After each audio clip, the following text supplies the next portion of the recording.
So,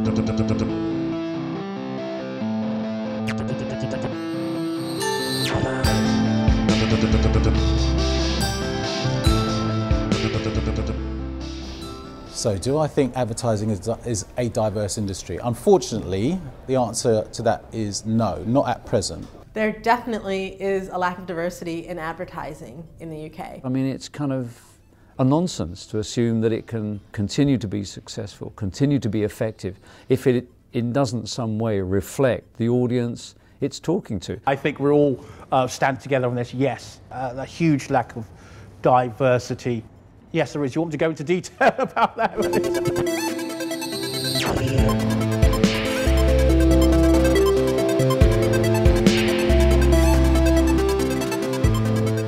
When you think that advertising agencies are largely based in London and the South East, where the non-white population is around 30%, it shows that advertising agencies are not representative of the community that they come from.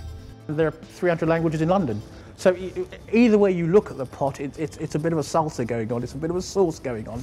And the advertising agencies don't reflect that, don't reflect that in terms of creativity, don't reflect that in terms of media planning, and don't reflect that in terms of the people running these shows. So yeah, absolutely. How long do you want to talk about it? It's abysmal. I remember when I came here feeling very different.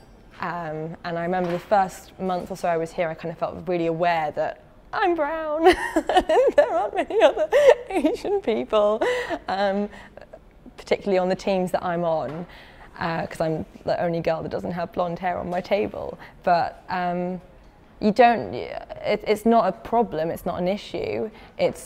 I think I personally felt very aware of it because of things, my history in general. I mean, it would be fantastic if I were to come to work and I would see more sort of faces that look like mine in the office instead of being one of three, you know, out of, I don't know, 80, 90 people. It's odd to me that in an industry that is probably the most egalitarian you can ever work in, because this is an ideas industry, all it cares about are ideas. Do you have a good idea or not? What's the idea? And we don't care where the idea comes from. It can come from anywhere. So the fact, you know, there is no barrier. So you kind of go, well, why aren't more people coming into our industry? Is it that we're not looking? Is it that actually they're not being exposed to what we do? There's terrible lack of diversity because lots of young people from ethnic minority backgrounds don't know anything about advertising. They've got no role models. They might know about finance, they might know about sport, they don't know about advertising. And a lot of the sort of entry-level jobs are quite low paid, and in some cases, although people are trying to move away from it, in some cases it's still no paid. If you're in that environment and you're coming up to West 1 every day, someone's got to pay for that travel, someone's got to pay for that lunch you're having with at Pret a Manger, someone's got to pay for those Starbucks coffees. Actually, I think it's more to do with class than it is to do with race.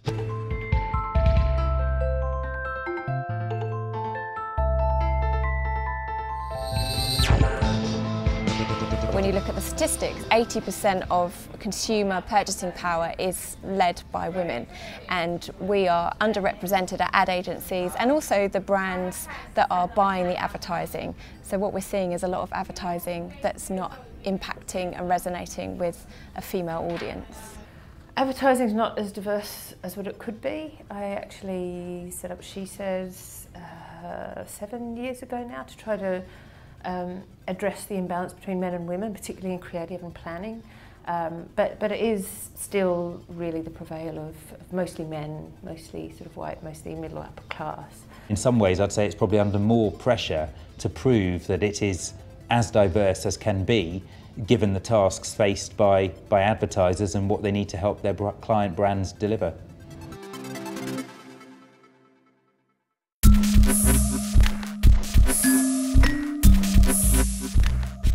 You know, when we go out for dinner, people are questioning whether they want to go to Ethiopian, whether it's Italian, whether it's Szechuan, whether it's Vietnamese. We live in a very diverse world, and if those opinions aren't reflected within brands and certainly within their advertising, then it's not really going to do anything. If you want to make advertising as a colourful industry, you need to encourage diversity and have different viewpoints.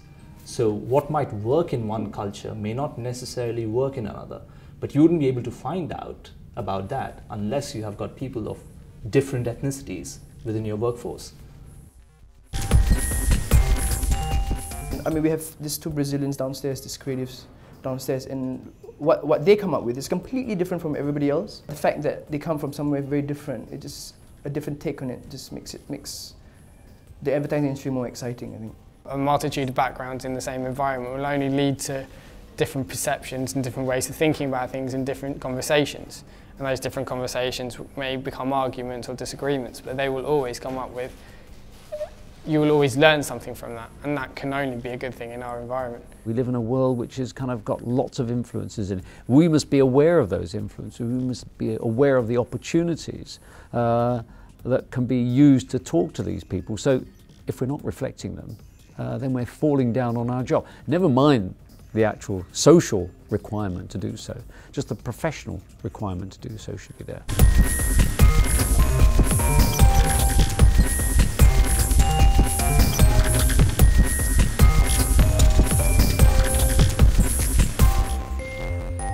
Often people think the best way to have the best agency and the best management team is I'll get the best person at this, the best person at that, the best person at that. And actually it's not, competence isn't the way of doing that. It's actually beliefs and personalities overall, because you want to get the right cocktail where people bring out the best in each other. We could get more out of British advertising if it included all Britons rather than just some Britons. So that's the real advantage, is getting the creativity of other cultures, making our communications better.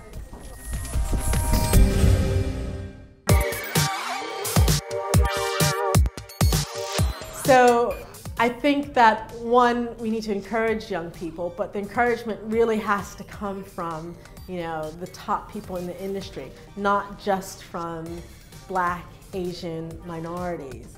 The practical step to get more ethnic minorities in here is to go into schools, to do work experience, where the kids come from those backgrounds into agencies, see what it's like, get excited by it, to start to take the steps where they can end up eventually filling my chair.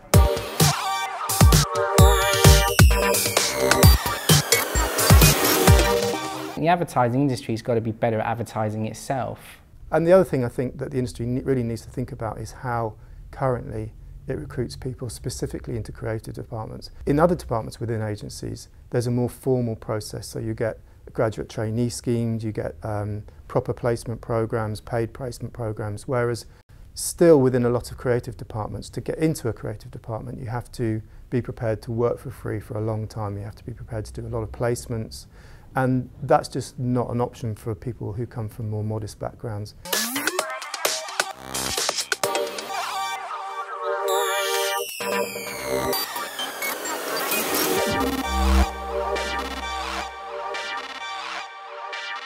This is an industry that loves diversity of thought, that values creativity, and we've got to help the industry to see that if you look for the slightly non-traditional types of people, the sorts of people that might be slightly edgy or rub people up a little bit the wrong way, that there's a value to that, and to make the industry more inclusive. And I think that is actually on us. It's going to take agencies and clients hearing from new talent coming in that it matters, that's going to be the thing that starts to push us to make sure that we're really delivering on it. So maybe it's actually three things need to work together. Client, agencies, and actually new talent needs to be pressing for it as well. Challenge us and then we'll deliver. It's a people business. So as soon as someone with any talent walks into an agency, you do anything to make sure they don't walk out again. Well, there is a Red Indian poem that is about some Red Indians who are under attack, and basically they're in trouble. And they're under attack and they've been waiting for some other friends and tribes to come and help them in their battle they've got. And they've been waiting and waiting. And then this poem, basically, as it goes through, as you start to realise no one's coming and they're going to have to face this battle on their own. And it ends with the words, "We are the ones we are waiting for."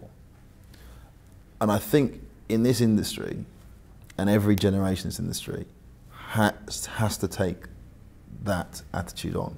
You have to believe that you are the one you are waiting for in this industry.